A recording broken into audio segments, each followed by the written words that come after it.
하나님의 말씀은 이사야서 21장 8절과 9절 두 말씀을 제가 봉독하도록 하겠습니다. 이사야서 21장 8절과 9절 말씀입니다. 파수꾼이 사자같이 부르짖기를 주여 내가 낮에 늘 망대에 섰었고 밤이 맞도록 파수하는 곳에 있었더니 마병대가 쌍쌍이 오나이다. 그가 대답하여 가라사대 함락되었도다 함락되었도다 바벨론이여 그 신들의 조각한 형상이 다 부서져 땅에 떨어졌도다 하시도다. 아멘. 지금 우리가 살펴보고 있는 이 이사야서 말씀이 남유다 왕조가 하나님 앞에 신실하게 참 잘 살아갔으면 좋았는데 북이스라엘이 멸망을 당하는 것을 보고도 하나님께 온전히 맡기지 못하고 자기의 생각대로 살아가다가 지금 하나님으로부터 징계를 당하고 또 멸망의 예언을 선지자로 통하여 받게 되는 그러한 안타까운 장면들이 계속되어지고 있고요. 특히 이사야 선지자는 하나님의 심판이 하나님의 도구로 썼던 아수르나 바벨론 이런 나라들과 또 이스라엘의 주변 국가들에게도 임함을 지금 이야기하고 있습니다.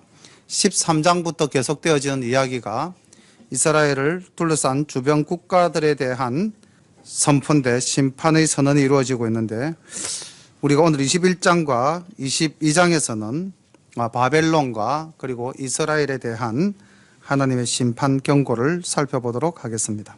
21장 1절부터 말씀을 함께 보겠습니다. 해변 광야에 관한 경고라.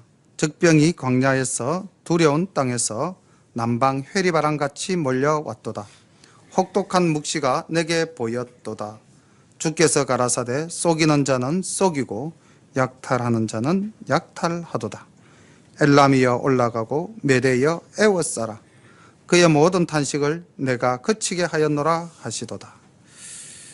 해변 광야는 바벨론을 지칭하고 있는 표현입니다. 바벨론이 BC 539년에 멸망을 하게 되는데 지금 이사야가 선포하고 있는 이 시기는 대략적으로 BC 701년경 정도로 보시면 되겠습니다. 그러니까 약 한 160년을 앞서서 이사야가 바벨론이 어느 나라에 의해서 망할 것이다 라는 것까지도 묵시를 보고 예언을 하고 있죠. 어느 나라입니까? 조금 전에 말씀을 드렸는데요. 엘람과 메대. 2절에. 그래서 말씀을 읽으실 때는 이렇게 딱 집중을 하셔서 말씀을 읽어주시면 같이 읽어주시면 좋겠습니다. 자, 엘람이라는 민족은 사실은 아수르 바벨론 시대에는 한 지방의 소부족이었어요. 힘이 없었습니다. 그러나 그들이 나중에는 강성하여져서 이 두 세력이 연합해서 그 강성한 바벨론을 무너뜨리게 됩니다. 이때가 BC 539년이고 우리가 성경을 통해서 잘 아는 고레스라는 인물 그리고 다리오라는 인물이 이제 여기 이 두 국가에서 나오게 되죠. 그 바벨론이 멸망하는 장면이 얼마나 참담한지 선지자는 이렇게 이야기하고 있습니다. 이러므로 나의 요통이 심하여 임산한 여인의 고통 같은 고통이 내게 임하였으므로 고통으로 인하여 듣지 못하며 놀라서 보지 못하도다. 내 마음이 진동하며 두려움이 나를 놀래며 희망의 소강이 변하여 내게 떨림이 되도다. 그들이 식탁을 베풀고 파수꾼을 세우고 먹고 마시도다. 너희 방백들아 일어나 방패의 기름을 바를지어다. 선지자가 바라본 바벨론의 멸망 모습은 너무나 참담해서 그 고통으로 내가 제대로 본 것을 말할 수 없다. 그렇게 지금 선지자는 힘겨워하고 있는데 실제로 그때 그 바벨론은 자신들의 멸망의 시점을 어떻게 받아들였던가? 혹시 바벨론이 멸망할 때 어떠했는지를 성경에서 기록하고 있는 장면을 기억하고 계십니까? 다니엘서 5장을 보면은 이 바벨론이라는 나라가 하루 저녁에 순식간에 망하는 것을 보여주고 있습니다. 5절에 보면은 그들이 식탁을 베풀고 파수꾼을 세워놓고 먹고 마시도다. 그러니까 바벨론은 자기들이 절대 망하지 않을 거라 생각했어요. 그리고 파수꾼만으로도 충분히 자신들의 성을 지킬 수가 있다고 생각했을 것입니다. 지난번에도 한번 말씀드렸지만은 이 바벨론이라는 성의 규모는 성벽 자체가 폭이 약 25m, 8차선 도로의 넓이만큼 성벽의 두께가 그러했다는 거죠. 그리고 유브라데 강물이 흘러서 그 성벽을 에워싸고 있었기 때문에 어떠한 적도 침입할 수가 없다라고 생각했던 것이 바벨론입니다. 하나님이 심판을 하실 때는 인간이 준비해 놓은 그 모든 계획들이 아무런 소용이 없습니다. 다니엘서 5장 1절에 보면은 이 5절 그들이 식탁을 베풀고 먹고 마시는 장면이 이렇게 묘사되어져 있습니다. 다니엘서 5장 1절 벨사살 왕이 그 귀인 1,000명을 위하여 큰 잔치를 배설하고 그 1,000명 앞에서 술을 마시니라. 벨사살이 술을 마실 때에 명하여 그 붙인 느부갓네살이 예루살렘 전에서 취하여 온 금, 은, 기명을 가져오게 하였으니 이는 왕과 기인들과 왕후들과 빈궁들이 다 그것으로 마시려 함이었더라. 자, 이 장면이 어떤 장면인지 대충 연상되십니까? 얼마나 하나님의 영광과 하나님의 권능을 모독하는 장면인지 우리는 이 장면을 통해서 볼 수가 있습니다.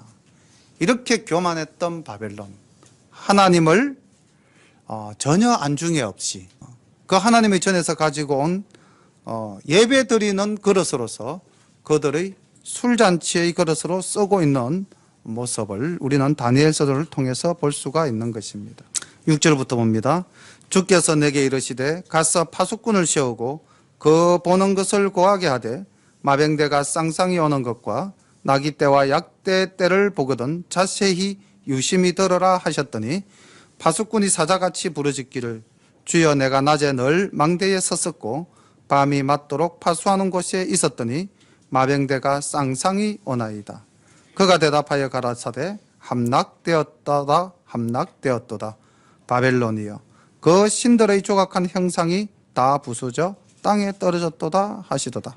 너 나의 타작한 것이여 나의 마당의 곡식이여 내가 이스라엘의 하나님 만군의 여호와께 들은 대로 너희에게 고하였노라. 아멘. 이렇게 해서 이제 바벨론이 어떻게 하나님으로부터 심판받고 어떻게 그 나라가 멸망할 것인가. 함락되었다 바벨론, 어디서 좀 많이 들었던 내용 같지 않습니까? 이 바벨론이라는 성은요 상징적으로 악의 소굴입니다. 사탄의 소굴이죠. 끝까지 하나님에게 대항하는 마지막 세력의 직결지, 그 직결지가 무너지는 장면을 요한계시록 14장 8절에 보면은 무너졌도다 무너졌도다 큰 성 바벨론이여, 이런 구절이 나옵니다. 바로 지금 이 장면과 마지막 날에 사탄의 세력이 무너지는 장면을 함께 우리가 연상해 볼 수가 있는데, 하나님께 대항하고 하나님 앞에 교만했던 자들의 마지막은 심판입니다. 한때는 세계에서 대제국을 이루고 전혀 두려울 것이 없었던, 또는 이렇게도 볼 수가 있죠. 너희들이 하나님의 선민이라고 그래 어디 보자 하면서 예루살렘 성을 함락시키고 하나님의 전을 못 오겠던 그 바벨론, 자신의 힘을 영원할 것이라고 가신했던 그 바벨론이 드디어 함락되어질 것이라는 이사야 선지자의 예언이 그들이 멸망하기 약 160년 전에 이렇게 선포하고 있는 것입니다. 우리의 앞날은 우리는 모르죠. 그래서 우리가 지금 가진 힘과 능력으로 우리는 영원히 편안할 것이다 라고 생각할 수도 있습니다. 그렇지만은 그 속에 우리가 하나님에 대한 믿음이나 하나님에 대한 겸손함이 없다면은 그 자신의 과신은 머리 위에 쌓은 성같이 곧 허물어지고 말 것이라는 것을 우리는 본문을 통해서 알 수가 있습니다. 11절 두마에 관한 경고라. 사람이 세일에서 나를 부르되 파수꾼이여 밤이 어떻게 되었느뇨? 파수꾼이여 밤이 어떻게 되었느뇨? 파수꾼이 가로되 아침이 오나니 밤도 오리라. 내가 물으려거든 물으라. 너희는 돌아올지니라. 굉장히 짧게 그리고 굉장히 시적으로 또 상징적으로 말씀을 기록해 놓았기 때문에 이게 도대체 뭐 두마가 또 어딘가 나라 이름은 아닌 것 같고 이렇게 좀 애매할 수 있는데, 이 두마는 침묵의 성, 침묵의 성이라는 뜻을 가졌고 에돔의 큰 성읍입니다. 에돔은 이제 아시죠? 에스의 후손이 세운 나라가 에돔이죠. 그래서 그 에돔의 멸망을 이사야 선지자가 지금 예언하고 있는데, 에돔이 왜 망하게 되었는가? 오바댜서가 구약의 딱 한 장으로 이루어진 성경입니다. 오바댜서를 보면은 에돔이 왜 멸망하게 되었는가를 정확하게 알 수가 있습니다. 나중에 오바댜서를 한번 보시기를 바랍니다.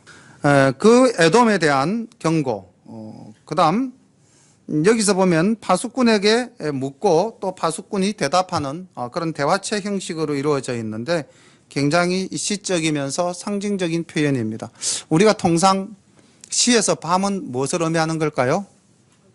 그 밤 어둠, 고난, 시련, 이런 거죠, 그죠? 그러면은 아침은 뭐가 될까요? 희망, 소망, 그런 거겠죠. 그래서 옛날에 유명한 정치인은 이렇게 이야기를 했죠. 닭의 목을 비틀어도 새벽은 온다, 아침은 온다, 이렇게 이야기했습니다. 밤이 깊으면 깊을수록 아침이 가깝다, 뭐 이런 말도 있죠, 그죠? 근데 여기 보니까 파수꾼이 12절 보십시오. 파수꾼이 가로되 아침이 온다. 그러고는 또 뭐라고 했습니까?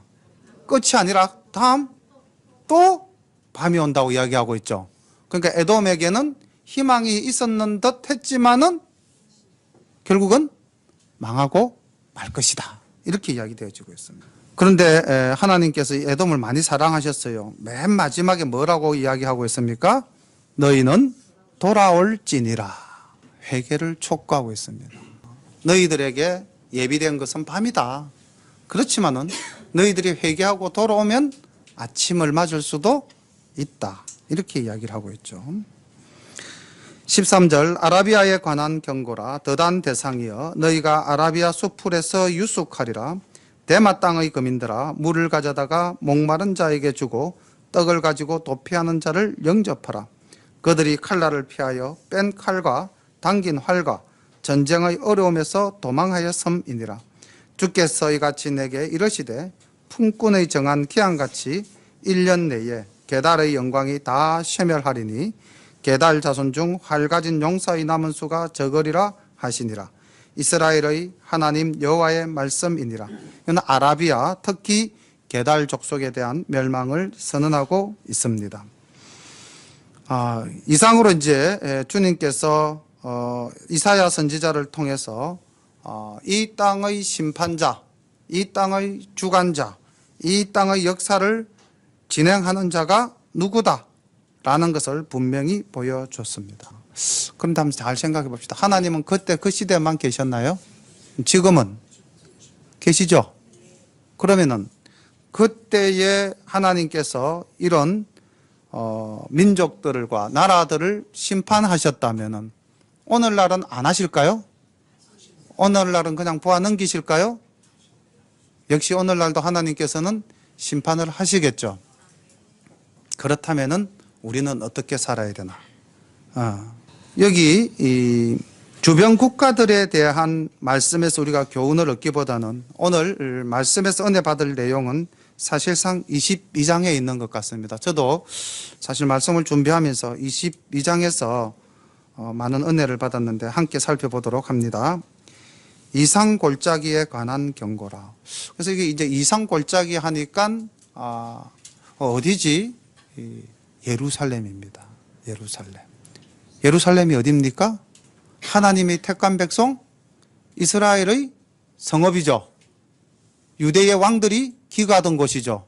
바로 그곳입니다. 이상골짜기에 관한 경고라.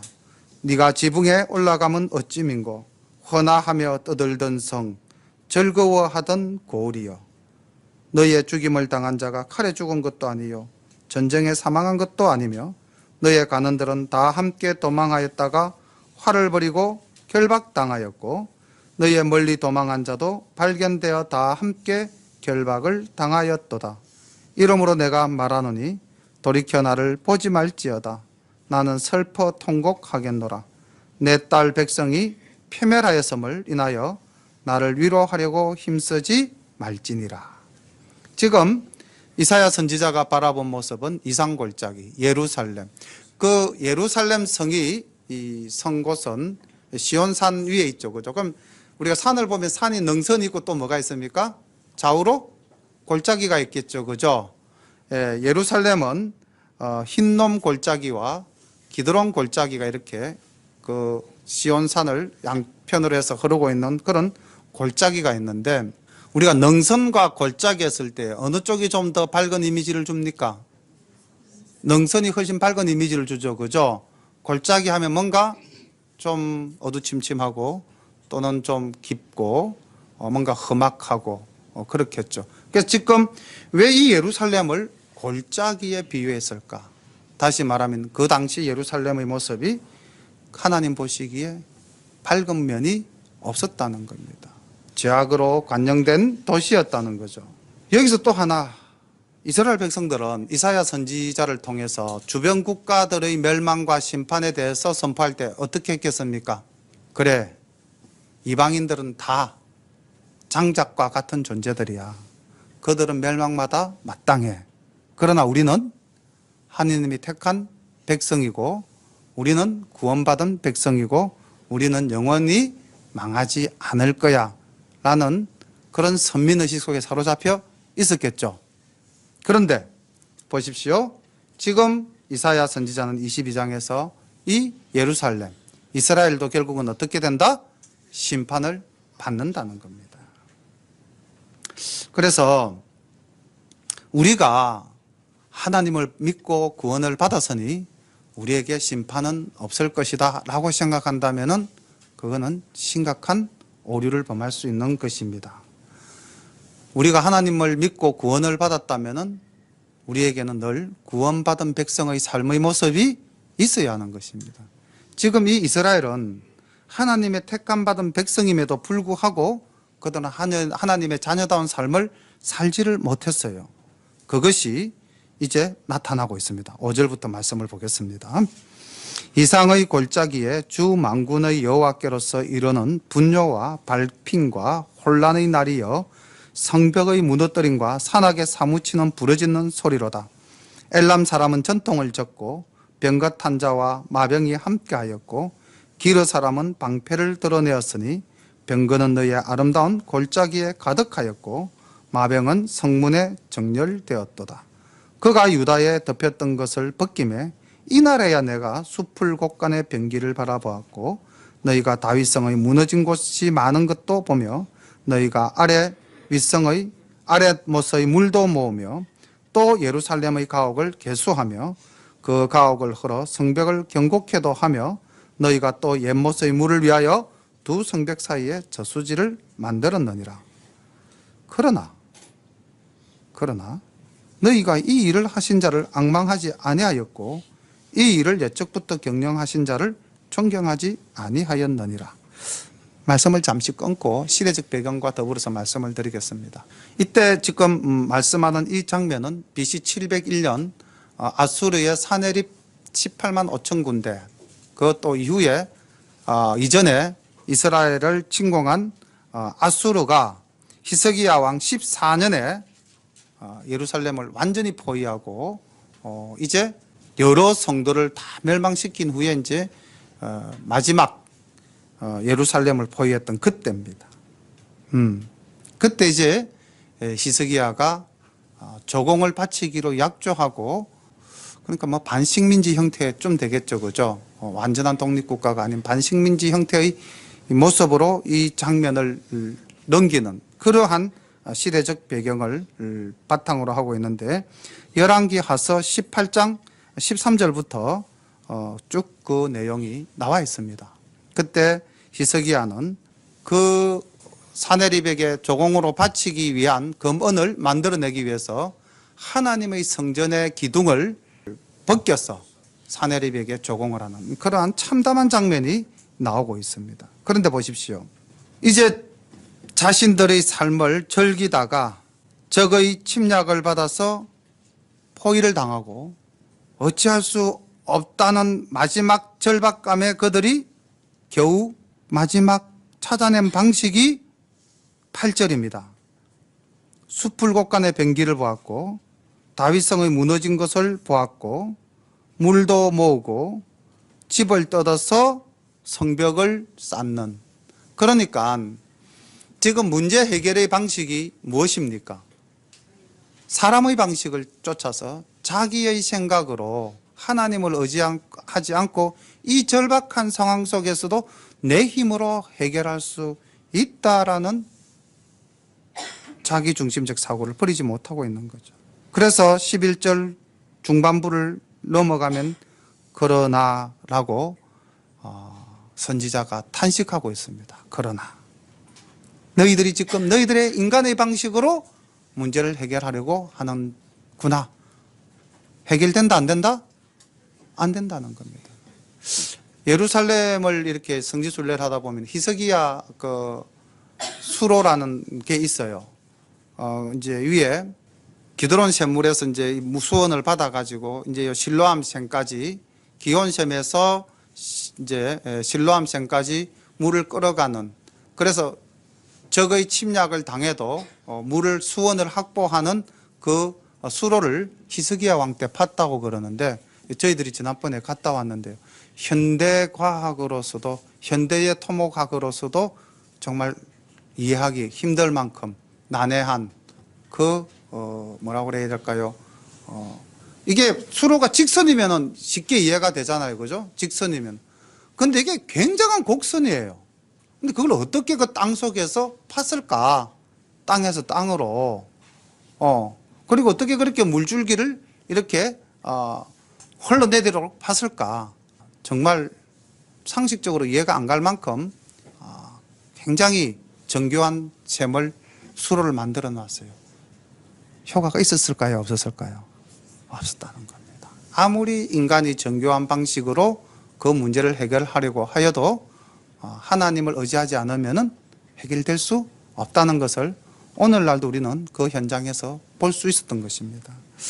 여기 그러나 너희가 이 일을 하신 자를 앙망 바라보지 아니하였고 이 일을 옛적부터 경영하신 자를 존경하지 아니하였다.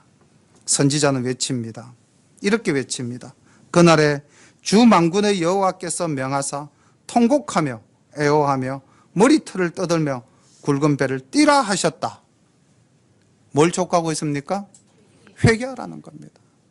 너희 자신을 의지하지 말라. 하나님을 의뢰하라. 돌아오라. 이렇게 주님께서는 선지자를 통해서 방법을 일러주셨었는데 13절 보십시오. 이게 이제 오늘 우리들의 모습 아니겠습니까? 볼까요? 너희가 기뻐하며 즐거워하여 소를 잡고 양을 죽여 고기를 먹고 포도주를 마시면서 내일 죽으리니 먹고 마시자 하도다. 세상의 쾌락에 취해서 세상적 방식으로 살아가는 사람들의 모습이죠.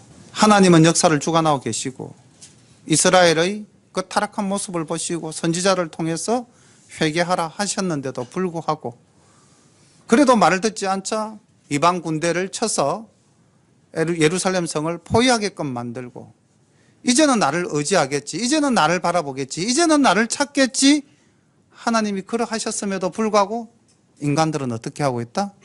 소를 잡고 양을 잡고 술을 먹으면서 오늘 먹고 죽자 이렇게 하고 있는 거죠. 먹고 죽자 이렇게 말씀을 드리니까 어디서 많이 들었던 표현인 것 같아요. 이런 표현을 쓰는 사람들 많죠? 밖에 나가면은. 예. 될 대로 되라. 캐세라 캐세. 예. 세상 사람들이 사는 방식입니다. 세상 사는 사람들은 우리에게 내일이 없다는 거죠. 우리가 하나님의 거룩한 영을 가진 존재라는 것을 인정하지가 않죠. 그러니까 우리 사회에는 아무것도 없다. 우리는 현세적 존재다. 내가 죽으면 그만. 이런 표현 써서 좀 죄송하긴 하지만은 뭐 썩어 문드러질 몸 뭐 그러면서 세상의 쾌락을 쫓아가는 사람들이 얼마나 많습니까? 지금 이들의 모습 13절에 나타나는 이 이스라엘 모습, 하나님의 자녀들이었다, 하나님의 택한 자였다 하는 이들의 모습이 이렇다는 거죠. 너희가 기뻐하며 즐거워하여 소를 잡고 양을 죽여 고기를 먹고 포도주를 마시면서 내일 죽으리니 먹고 마시자 하도다. 주님 많이 노하셨습니다. 14절 만군의 여호와께서 친히 내 귀에 들려 가라사대 진실로 이 죄악은 너희 죽기까지 속하지 못하리라 하셨느니라. 주 만군의 여호와의 말씀이니라. 아멘.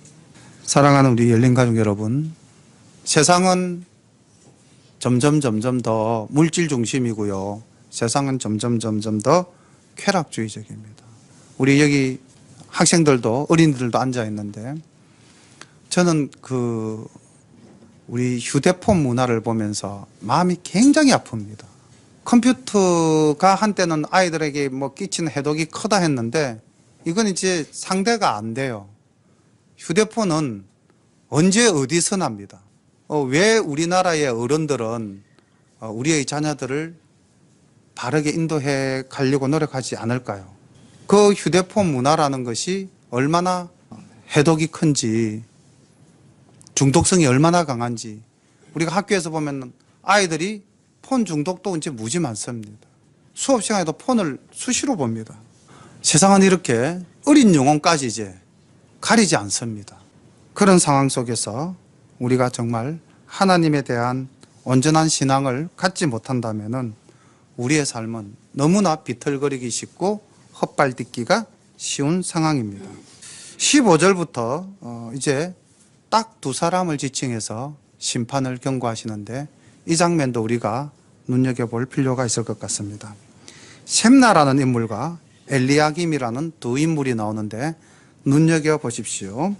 주 만군의 여호와께서 가라사대 너는 가서 그 국고를 맡고 궁을 차지한 셈나를 보고 이러기를 내가 여기 무슨 관계가 있느냐, 여기 누가 있기에 여기서 너를 위하여 묘실을 팠느냐, 높은 곳에 자기를 위하여 묘실을 팠고 반석에 자기를 위하여 처소를 쪼아내었도다. 나 여호와가 너를 단단히 속박하고 장사같이 맹렬히 던지되 정령이 너를 말아 쌌어 공같이 강막한 지경에 던질 것이라. 주인의 집에 수치를 끼치는 너여, 내가 그곳에서 죽겠고 내 영광의 수레도 거기 있으리라. 내가 너를 내 관직에서 쫓아내며 내 지위에서 낮추고 그날에 내가 hil기야의 아들 내 종 엘리야김을 불러 내 옷을 그에게 입히며 내 띠를 그에게 띄워 힘있게 하고 내 정권을 그의 손에 맡기리니 그가 예루살렘 거민과 유다 집의 아비가 될 것이며. 여기서 말씀을 잠시 끊겠습니다. 셈나라는 한 인물이 나오고 있죠. 오늘날 우리가 쉽게 이해하자면 아마 국무총리의 위치에 있는 인물인 것 같습니다. 국고를 맡고 궁을 차지하였다 했으니까 국내 대신이라는 직함을 가졌던 존재인 것 같습니다. 그런데 열왕기하서 18장 18절에 보면은 아까 그 산헤렙이라는 아수르의 왕이 예루살렘 성을 둘러쌌을 때에 히스기야가 이 산헤렙에게 사자를 보냅니다. 그때 보낸 사자 중에 이 셈나라는 인물이 등장을 하고 있어요. 18장 18절에 보면 이렇게 기록되어 있습니다. 저희가 왕을 부르매 hil기야의 아들 국내 대신 엘리야김과 서기관 셈나와 아삽의 아들 사관 요아가 저에게 나가니.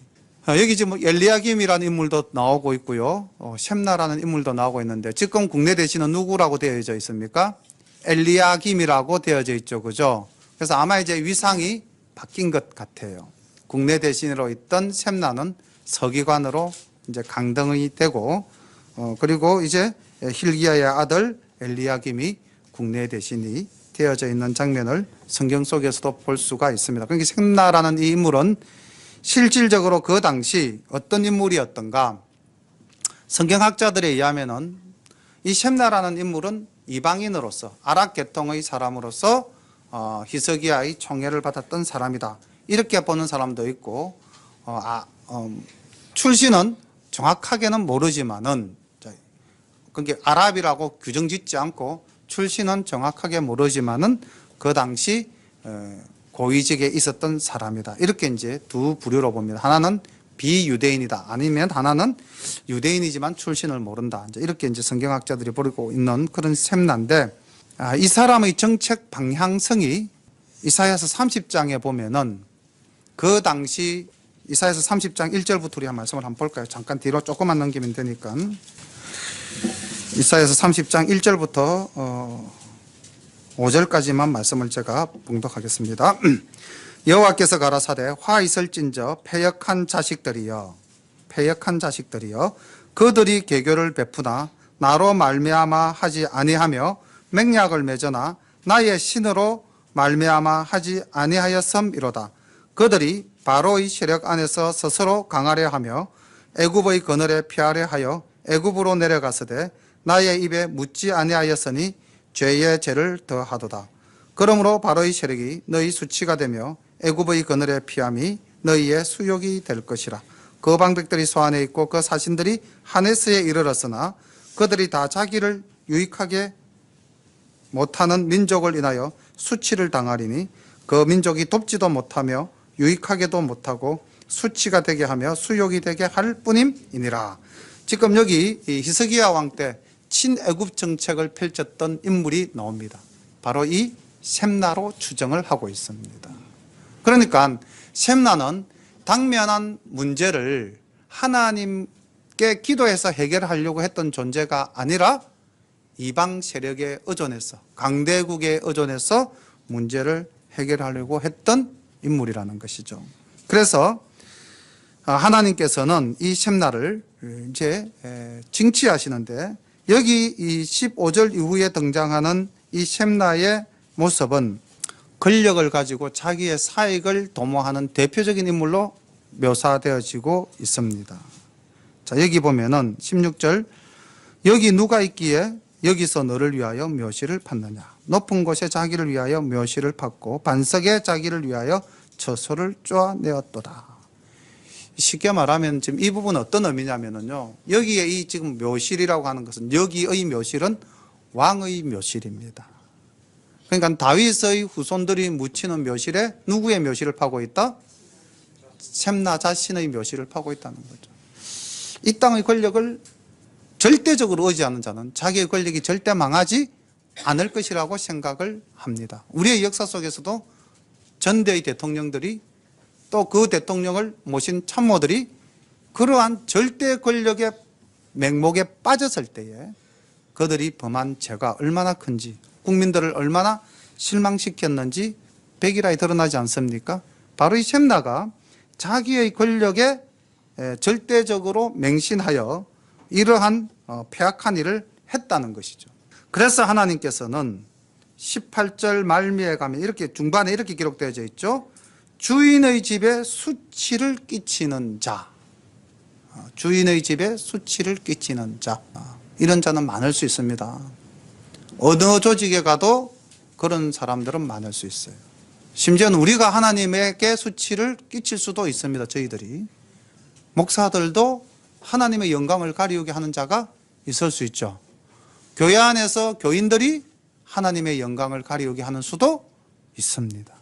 하나님의 나라에도 주인의 수치를 끼치는 자가 있을 수 있어요. 세상 권력에서 뿐만 아니라. 그래서 우리는 늘 경계해야 됩니다. 특히 내가 은혜 받고 내가 뜨거울 때 더더욱 조심해야 됩니다. 왜요? 그때는 내가 모든 것이 형통할 때거든요. 형통할 때 우리가 교만에 빠지거나 형통할 때 우리가 자기 주관적인 사고에 빠져버리면은 우리는 수치를 끼치는 자가 되어버린다는 것이죠. 주님은 그를 치십니다. 그리고 새로운 인물을 이야기하고 있는데 20절 한번 볼까요? 여기도 놀라운 말씀이 나옵니다. 그날에 내가 힐기야의 아들, 그 다음 말씀이 뭐죠? 내 종 엘리야김을 불러. 근데 이게 그냥 우리가 넘어가기 쉽지만은요, 하나님께서 뭐 선지자를 통해서 하신 말씀이긴 하지만은 내 종이다, 이렇게 표현한 인물이 그렇게 성경 속에 많지 않습니다. 우리가 성경 속에서 내 종 이렇게 직접 지칭하신 사람은 손가락으로 꼽을 정도예요. 아브라함, 그 다음 욥, 모세, 다윗, 요 정도입니다. 그런데 지금 여기 이 엘리야김을 택할 때 뭐라고 말씀하셨습니까? 내 종. 그러한 인물입니다. 이 엘리야김이라는 인물이. 그러니까 하나님 보시기에 얼마나 신실했겠습니까? 이 이스라엘의 위기를 신앙적으로 회복시킬 수 있는 인물이다라고 하나님께서는 이제 이 엘리야김을 불러서 사명을 맡깁니다. 21절, 그 셈나의 옷을 엘리야김 너에게 입히며 그 셈나의 띠를 엘리야김 너에게 띄워서 힘있게 하고 그 정권을 너의 손에 맡기겠다. 그리고 너가 예루살렘 거민과 유다 집의 아비가 될 것이고, 또 굉장한 말씀이죠. 다윗 집의 열쇠를 그의 어깨에 두리니 그가 열면 닫을 자가 없겠고 닫으면 열 자가 없으리라. 얼마나 하나님께서 이 엘리야김을 신실하게 보셨으면은 이런 권력과 힘을 주셨습니다. 23절, 못이 단단한 곳에 박힌같이 그를 경고케 하리니 그가 그 아비 집의 영광의 보좌가 될 것이요 그 아비 집의 모든 영광이 그 위에 걸리리니 그 후손과 족속되는 각 작은 그릇 곧 종지로부터 항아리까지리라. 그러니까 축복이, 하나님께서 주시는 복이 그 엘리야김 당대뿐만이 아니라 그 후손까지도 이어지게끔 하나님께서 복을 주시겠다고 말씀하시며 이 엘리야김을 택했습니다. 근데 제가 이제 놀란 것은 25절이에요. 25절. 25절을 굉장히 놀라면서 읽었습니다. 만군의 여호와께서 가라사대 그날에는 단단한 곳에 박혔던 못이 사그리니 그 못이 부러져 떨어짐으로 그 위에 걸린 물건이 파쇄되리라 하셨다 하라 나 여호와의 말이니라. 처음에 제가 이 말씀을 올려 설교를 준비하면서 이 부분은 셈나에게 해당되는 말이 아닌가 그렇게 저는 이제 봤어요. 근데 이제 문맥상으로 보면은 셈나는 이미 엘리야김을 택하기 이전에 정리가 되어졌잖아요. 그죠? 그리고 이제 엘리야김을 불러서 하나님께서는 절대적인 힘을 그에게 주셨는데, 그리고 그 후손에게까지 그 힘을 주셨는데, 그만큼 내 종이라고 칭하면서 불렀는데 얼마나 신실했겠습니까? 그런데 그도 어떻게 되더라? 누구와 같아지더라? 셈나와 같아지더라는 겁니다. 이게 누구라는 겁니까? 엘리야김, 나아가서 사람이라는 거죠. 우리라는 겁니다. 하나님이 얘는 아냐, 그래서 내가 너를 들어서 쓸게, 그렇게 택했다는 거죠. 택했다. 얼마나 하나님으로부터 사랑을 받았는지, 내 종이라는 말까지 들으면서 택했는데, 그리고 무한한 힘을 그에게 다 주셨는데, 그도 결국 권력을 가지니까 그 권력에 매몰되어져 버렸다는 거죠. 역사적으로 보면 이 엘리야김이 족벌 정치를 행했다고 그럽니다. 우리나라도 그 족벌 정치의 폐해가 심하죠. 특히 조선 후기에 가면은 특정한 가문이 힘을 가지고 나라의 정권을 좌지우지하지 않습니까? 안동 김씨, 안동 권씨, 풍양 조씨, 이런 외척들이 바로 해가지고 조선 후기 사회를 엉망으로 끌고 가버립니다. 그러니까 이 엘리야김도 하나님께서 그 선한 모습을 보고 들었었지만은 그도 인간인지라 결국은 타락하고 말았다는 겁니다. 말을 조금 만들어 봤습니다. 이사야 선지자는 인간의 권력은 영원하지 못하고 인간은 영원히 신뢰할 대상이 아니라고 이야기하고 있습니다. 특별히 부패한 절대 권력은 반드시 비참한 종말을 맞이한다는 것을 가르쳐주고 있습니다. 성경은 계속해서 이러한 모습을 보여주고 있죠.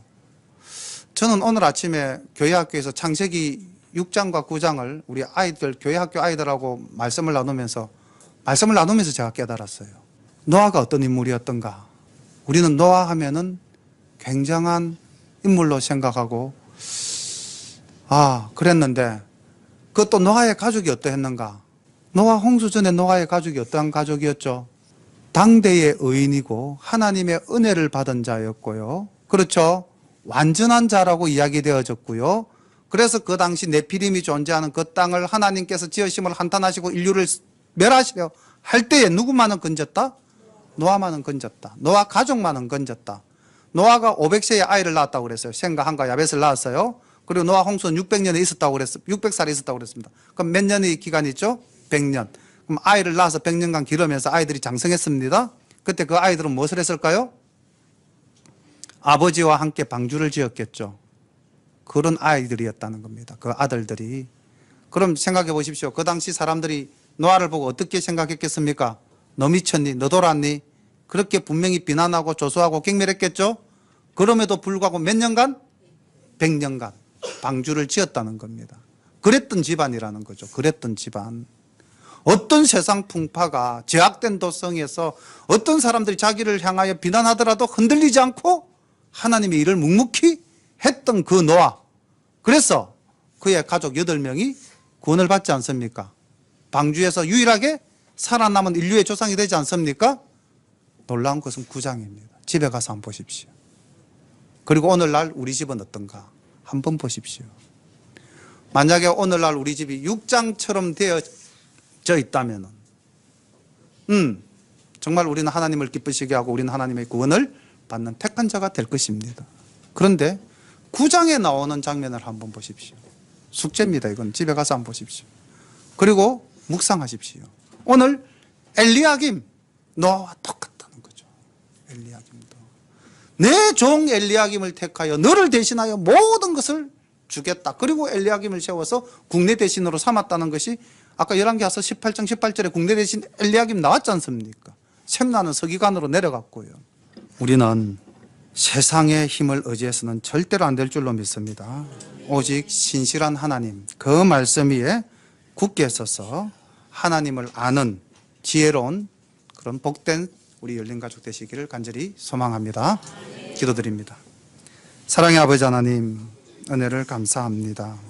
항상 우리가 가졌다고 생각할 때에, 우리가 능력이 있다고 생각할 때에, 또 우리가 하나님을 잘 믿는다고 생각할 그때에 마귀는 우리를 흔들고 우리를 하나님에게서 떠나게 하는 존재임을 고백합니다. 또 그러한 존재에 의해서 우리가 때로는 휘둘릴 때가 있는 것도 하나님께 고백합니다. 하나님, 오직 말씀만 의지하고 말씀 위에 굳게 서는 저희들이 되게 하옵소서. 오늘도 주님 주신 이 사건과 인물들을 통해서 우리가 내일이 없다 쾌락에 빠지는 자가 되지도 아니할 것이며, 하나님께서 불러서 사명 주셨을 때 그 권력에 도취되어 자기를 위하는 존재도 아니 되어야 할 것이며, 또 하나님께서 들어서 귀하게 했을 때에 나의 가족, 내 중심으로 살아가는 존재도 아니 될 것을 다짐합니다. 하나님 긍휼히 여겨 주옵소서. 귀한 말씀 감사드렸고 예수님 이름 받들어 기도드리옵나이다. 아멘.